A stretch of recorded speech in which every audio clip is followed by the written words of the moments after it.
उसी प्रकार से इस जीवन में इन छोटी छोटी सांसारिक वस्तुओं में आनंद आने लगता है, रस आने लगता है, और हम इनको अपना मान करके बैठ जाते हैं कि ये मेरा है और ये कभी नहीं जाएगा। लेकिन ऐसा नहीं है। जो कल किसी और का था आज आपका है, आपके जाने के बाद किसी और का होगा। क्या आप कुछ भी साथ ले जा सकते हो? और जो चीज़ें साथ ले जा सकते हो, क्या आपने वो तैयारियां कर ली?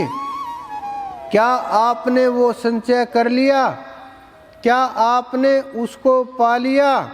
जब आप उसको प्राप्त कर लोगे, खोज लोगे, फिर आपको ये मृत्यु का डर नहीं रहेगा। मन शांत हो जाएगा कि जब मर्जी चला जाएंगे, हमारे पेपर पूरे हो चुके हैं।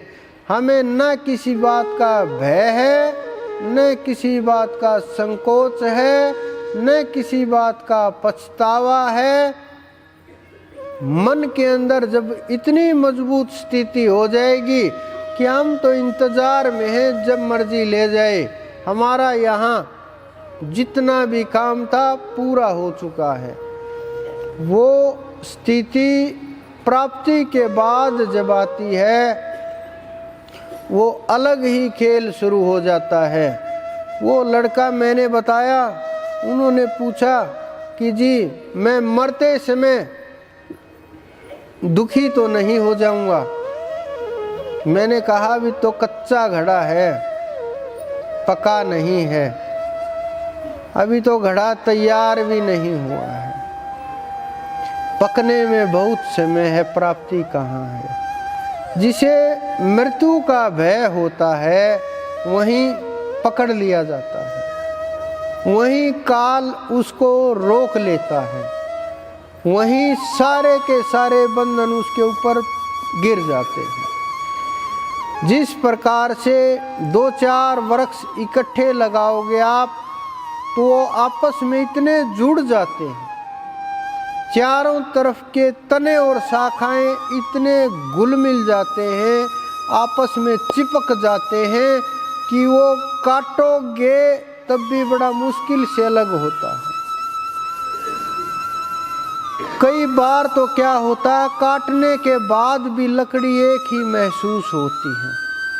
उसी प्रकार से ये मन शरीर के साथ, आत्मा के साथ, जीव के साथ इतना घुल मिल गया है, ये पता ही नहीं चलता कि शरीर है, मन है, आत्मा है, कौन सा क्या रास्ता अलग है, कौन क्या है, कैसे अलग होगा।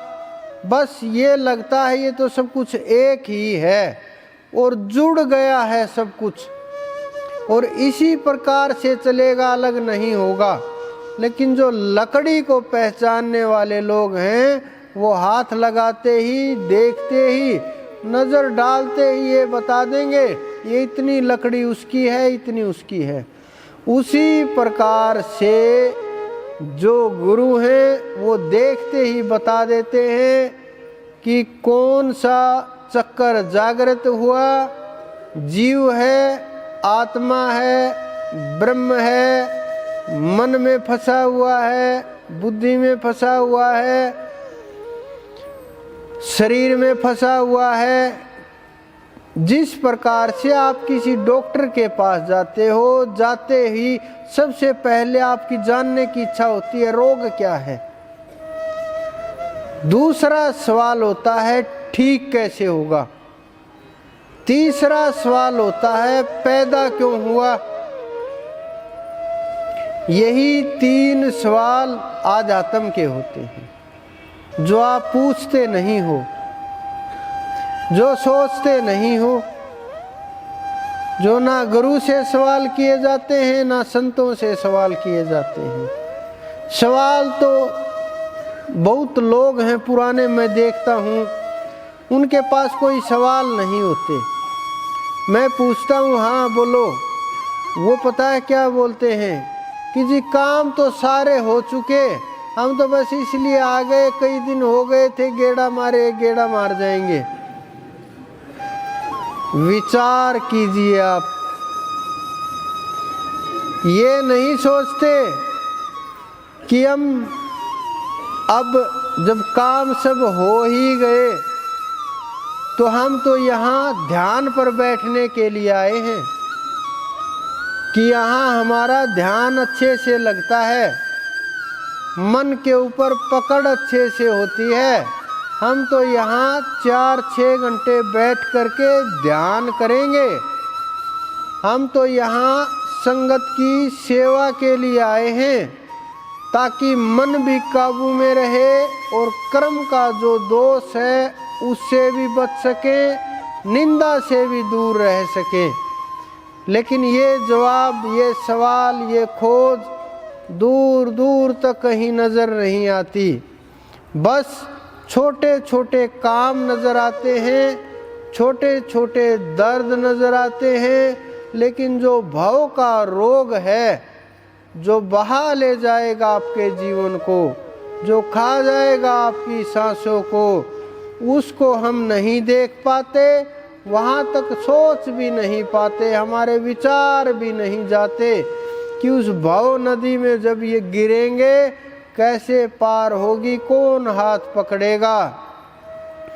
बिना भजन के, बिना गुरु के कहीं कहीं माथा पटक लो आप, कितना भी हाथ पैर मार लो, हासिल नहीं होगा, क्योंकि और कोई रास्ता ही नहीं है। आप बताइए कोई रास्ता हो तो। मैं सबकी हालत देखता हूँ, कथा करने वालों की भी हालत देखता हूँ, पाठ करने वालों की भी हालत देखता हूँ, ग्रंथ बाँचने वालों की भी हालत देखता हूँ, पाठियों की भी हालत देखता हूँ। मैं क्या देखता हूँ, आप सब लोग ही देखते होंगे, क्योंकि भजन के बिना रास्ता नहीं है। सब संतों ने हमें यही उपदेश दिया है, नानक जी ने भी यही उपदेश दिया है। करीब 974 के करीब उन्होंने शब्द लिखे, भजन लिखे, जो गुरु ग्रंथ साहिब में दर्ज हैं। वो उन्होंने एक एक शब्द को अनेकों बार राम का प्रयोग किया, लेकिन वो राम, उसका वो अर्थ नहीं था। उसका अर्थ आपके अंदर बैठे हुए परमात्मा का था। उन्होंने बहुत 2-3 बार यात्राएं की, अरब की। मैं नहीं बोलता, ये गुरु ग्रंथ साहिब बोल रहा है। उन्होंने पहले ये नहीं था, आप तो वहाँ जा करके निश्चित कर दिया, उसको जाना है, इसको नहीं जाना।